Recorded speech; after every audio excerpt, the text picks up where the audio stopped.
안녕하세요. 중년건강학회입니다. 오늘 콕콕 알려드릴 건강정보의 주인공은 바로 커피입니다.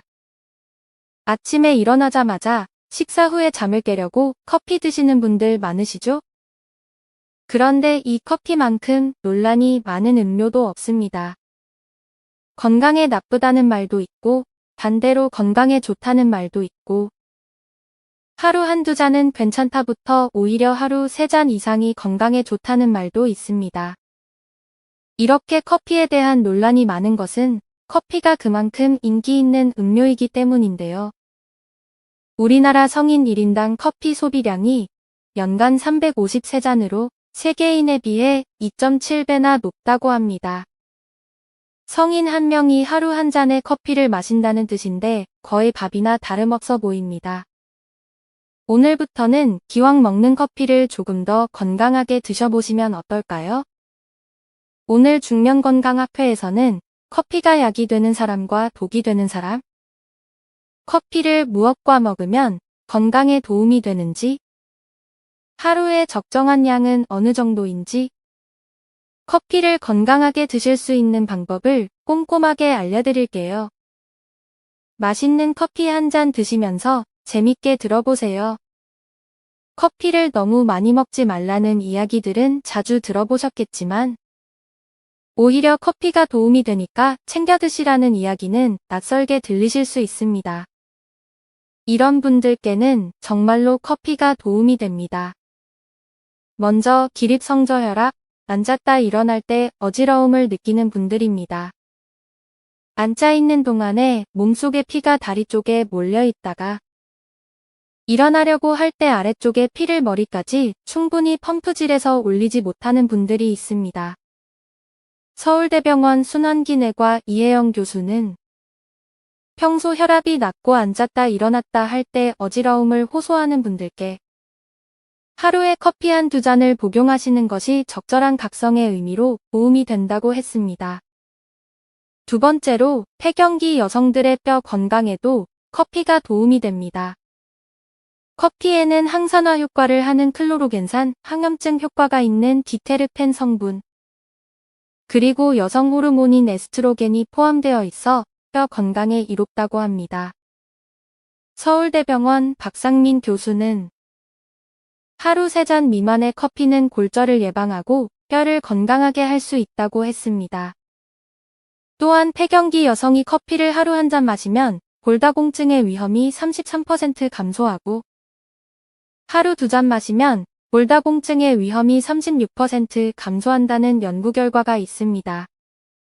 이전의 연구에서 커피 속 카페인이 칼슘 흡수를 방해해 골다공증을 유발하는 것으로 알려졌는데 골다공증을 유발하는 카페인 양은 하루에 330mg 이상으로 이는 커피 600ml에 들어있는 양이라고 합니다.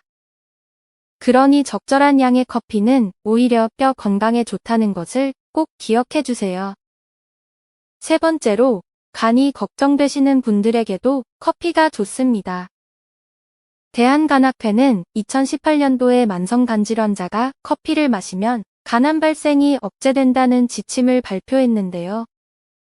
이는 커피 속 항산화 효과를 하는 클로로겐산, 마그네슘 때문이라고 합니다. 이러한 물질들이 체내 염증 조절 능력을 향상시켜 암 예방에 도움이 된다는 것입니다. 간암 말고도 지방간에도 커피가 좋다고 합니다. 지방간 중에서도 술 때문에 생긴 경우가 아닌 비알코올성 지방간에 도움이 됩니다. 비알코올성 지방간은 대부분 비만 환자에게서 발생하는데 뚜렷한 치료약이 없습니다. 미국의 연구에 따르면 커피를 자주 마시는 사람이 비알코올성 지방간이 걸릴 위험이 낮고 비알코올성 지방간 환자가 커피를 자주 마시면 간경변으로 발전할 가능성이 낮아진다고 합니다. 커피가 독이 되는 경우로는 가장 흔하게 위장장애를 가진 분들이 있습니다. 역류성 식도염 환자분들은 모닝커피 이후에 식도염이 악화된 경험들이 있으시죠? 커피는 하부식도 괄약근의 압력을 감소시키기 때문에 위산이 역류되고 속쓰림이 악화됩니다. 또한 대장 운동을 항진시켜 과민성대장 증후군 환자분들은 설사가 심해지실 수 있습니다. 다만 이런 특성 때문에 오히려 변비 환자에게는 모닝커피 한 잔이 도움이 될 수 있답니다. 커피가 독이 되는 두 번째 경우는 안압이 높은 분들입니다. 안과에서 우연히 안압이 높다, 녹내장이 있다고 진단받은 분들 많으실 텐데요. 모르고 계시더라도 직계가족이 녹내장 가족력이 있다면 대개 유전되니 꼭 검사를 받아보세요. 안압이 높은 분들이 다량의 카페인을 섭취하면 녹내장 위험이 3배 이상 높아진다는 연구가 있습니다. 다만 연구에서는 3잔 이상의 커피를 기준으로 삼고 있으니 하루 1~2잔의 권장 섭취량을 잘 지키실 때는 안심하셔도 괜찮습니다. 자세한 권장 섭취량은 영상 끝에서 다시 안내드릴게요. 커피, 특히 기계로 추출한 커피가 독이 되는 경우는 고혈압, 심혈관계 질환 환자입니다. 기계로 추출한 커피에는 크레마라고 불리는 거품이 쌓여 있는 것을 보실 수 있는데요. 이는 커피 원두의 지방 성분으로 카페스테롤이라고도 불립니다. 이 카페스테롤은 체내에서 콜레스테롤로 바뀌게 되어 혈관 건강을 위협하는데요. 드립커피라고 부르는 종이 필터에 내린 커피는 이 카페스테롤이 95% 이상 걸러진다고 합니다. 다만 기계로 추출한 아메리카노에 비해 카페인 양은 더 높다고 하니 평소 건강 상태에 따라 아메리카노, 드립커피 중 알맞은 것을 골라 드시는 것이 좋겠습니다. 어떠신가요? 커피가 약이 되는 분들이던 독이 되는 분들이던 하루에 3잔 이상의 많은 양을 드시는 게 아니라면 하루 1잔의 커피를 맛있게 드시는 건 괜찮다는 사실을 알 수 있었는데요. 이번에는 커피, 무엇과 함께 먹으면 더욱 건강하게 즐기실 수 있는지 알려드릴게요. 당뇨병이 있으신 분들은 커피를 드실 때 달달한 맛은 느끼고 싶지만 혈당이 급격하게 오를까 염려되어 믹스커피는 못 드시고 블랙커피만 드시는 분들이 많습니다. 오늘 이 영상 보시고 나서 커피에 계피를 넣어 드시는 분들이 많을 것 같습니다. 계피는 흔히 수정과를 먹을 때 자주 접하게 되는 식재료인데요. 한의학에서는 계피의 성질이 따뜻한 것을 이용해 냉증을 치료하는 데 많이 쓰인답니다. 또한 중성지방을 억제하며 지방으로 탁해진 혈액을 맑게 해주기도 하는데요. 특히 혈당을 조절하는 역할이 아주 뛰어납니다. 미국 조슬린 당뇨병 센터 연구팀에서는 계피가 전당뇨 단계에서 공복 혈당을 떨어뜨리고 식후 혈당도 덜 올라가게 하며 오른 혈당이 쉽게 제자리로 돌아오게 한다는 연구 결과를 발표했습니다. 이러한 계피의 특성 때문에 커피에 계피 가루를 반 스푼 타서 드시면 당뇨병도 개선되고 혈중 콜레스테롤 수치도 감소하게 됩니다. 계피 가루를 넣어 드실 때 알싸한 맛이 싫으시다면 시중에 쉽게 구매하실 수 있는 시나몬 스틱을 구매해 따뜻한 커피에 저어 드시는 것도 좋습니다. 커피에 넣어 드시면 좋은 두 번째 재료는 강황입니다. 사실 강황과 커피 조합은 미국과 유럽에서는 이미 유명해 강황라떼라는 이름으로도 불립니다. 인도네시아에서는 이미 강황커피라는 가루커피도 판매되고 있답니다. 한국에서는 강황이 몸에 좋다고 해서 강황환이나 강황가루로 구매해서 드시는 분들 많으실 텐데요. 강황에는 좋은 성분들이 정말 많지만 그중 가장 핵심 성분은 커큐민입니다. 커큐민은 강황의 노란색을 띠게 만드는 성분으로 활성산소를 조절해 항산화 효과가 뛰어납니다. 또한 항염작용이 뛰어나 체내의 만성염증을 억제하여 각종 질병을 막아주고 뇌호르몬의 수치를 높여 뇌의 노화를 지연시켜주는 역할도 합니다. 마찬가지로 블랙커피 한 잔에 강황가루를 한 티스푼 넣어서 잘 저어 드시면 강황의 커큐민 성분과 커피의 클로로겐산 성분이 만나 신진대사가 활발해지고 혈관 속 노폐물과 독소를 제거하는 데 도움이 됩니다. 커피에 넣어 드시면 좋은 재료 세 번째는 차가버섯입니다. 차가버섯을 약용으로 달여 드시거나 분말 형태로 챙겨 드시는 분들이 많으실 텐데요. 차가버섯은 자작나무에 기생하면서 진을 빨아먹고 사는 기생버섯입니다.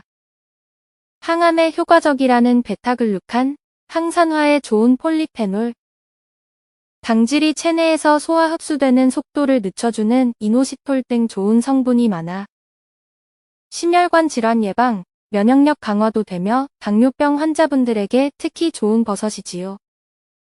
이 차가버섯을 30에서 40도의 따뜻한 커피에 1g 넣어 드시면 이러한 효과를 보실 수 있는데요. 너무 높은 온도에서는 차가버섯의 좋은 성분이 파괴되기 때문에 적정한 온도를 지켜서 넣어주시는 것이 좋습니다. 분말 형태, 액상 형태 등 제품으로 나온 차가버섯을 반 스푼 넣어주셔도 좋은데요. 주의하실 점은 차가버섯의 하루 섭취량이 3에서 5g인 점을 꼭 기억해주세요. 커피와 함께하면 좋은 재료 네 번째는 생강입니다. 생강은 대부분의 한약에 들어가는 약재인데 계피와 같이 따뜻한 약재로 혈액순환을 도와주고 약의 기운을 흩어지게 하는 성질이 있어 약효가 빠르게 전달되는 것을 도와줍니다. 생강의 주요 성분 가운데 항암 효과가 있는 진저롤이 유명한데요. 실제로 미국의 한 연구에서 진저롤을 섭취한 그룹의 쥐에서 대장암 발병이 줄었다는 결과가 있습니다. 또한 생강의 쇼가올이라는 성분은 활성산소를 제거하여 항산화 효과가 있으며 위점막을 자극해 소화가 잘 되게 도와주고 구토나 메스꺼림을 가라앉혀준다고 합니다. 다만 그 맛이 강하고 톡 쏘는 느낌이 있어 생강만 단독으로 차로 먹는 것이 힘듭니다. 이러한 생강을 블랙커피 한 잔에 가루로 한 티스푼 넣어주시거나 말린 생강을 잘게 썰어 따뜻한 커피에 넣어서 우려 드시는 것도 좋습니다. 조금씩 맛을 보시면서 양을 늘려보시는 것을 추천드려요. 아무리 건강하게 마셔도 너무 많은 양을 드시는 것은 안 되겠죠. 식품의약품안전처에서 정한 우리나라 국민 카페인 하루 섭취 기준은 성인 400mg 이하입니다. 일반적으로 캔커피 4.8캔, 커피믹스 8.3봉, 캡슐커피 5.4잔, 커피 전문점 커피 3.3잔이 하루 섭취 권장량에 해당하는 양이라고 하니 잘 기억해주세요. 하지만 커피 말고도 카페인이 함유된 음식이 많이 있으니 자주 드시는 아메리카노 기준으로는 한 두 잔이 적당할 것으로 보입니다.